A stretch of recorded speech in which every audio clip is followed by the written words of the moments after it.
ត្រឹមជាបរងម្នាក់ដែលកុំសត់ក្នុងរឿងស្នេហារស់នៅឯកាកុំព្រារងាបេះដូងចង់មានមនុស្សដែលច្បាស់លាស់មិនធ្វើឲ្យខកបំណងម្នាក់នោះគេនៅទីណាបើសិនមានឧបនិស្ស័យបានជួបមនុស្សក្នុងក្តីស្រមៃសូមឲ្យនាងគឺជាមនុស្សស្រីចុងក្រោយដែលខ្ញុំប្រាថ្នាព្រមតទួយអ្វីគ្រប់យ៉ាងទោះបីមានឧបសគ្គយ៉ាងណាក៏ក្តីស្នេហាមិនព្រួលប្រែឡើយផ្សំជួបនារីម្នាក់ដែលសាមញ្ញធម្មតាមិនប្រាថ្នាល្អឥតខ្ចង់មានបេះដូងស្មោះមិនលួចលាក់ក្បត់សាវានឹងប្រកល់សំទាំងអង្គឲ្យទៅនេះមិនខ្វល់ថ្ងៃមុខយ៉ាងណាកាន់ដៃជីវ៉ា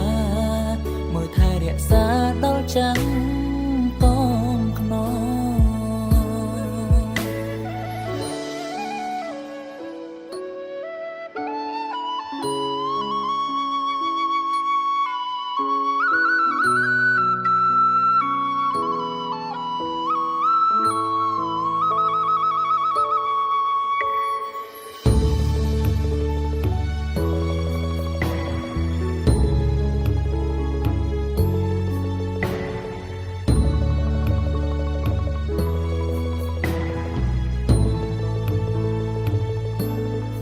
បើសិនមានឧបនិស្ស័យ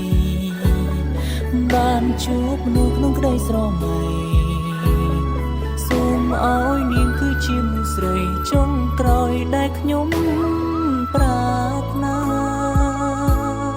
ព្រមតទួយអ្វីគ្រប់យ៉ាង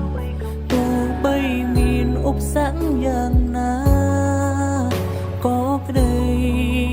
ស្នេហាមិនព្រួលប្រែឡើយ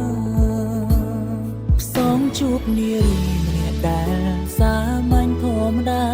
មិនប្រាថ្នាល្អឥតខ្ចង់មានបេះដូងស្មោះមិនលួចលាក់ក្បត់សាវានឹងប្រកល់សំទាំងអង្គឲ្យទៅនេះមិនខ្វល់ថ្ងៃមុខយ៉ាងណា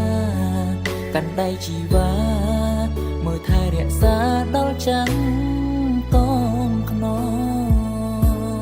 ផ្សំជួបនារីម្នាក់ដែលសាមញ្ញធម្មតាមិនប្រាថ្នាល្អឥតខ្ចង់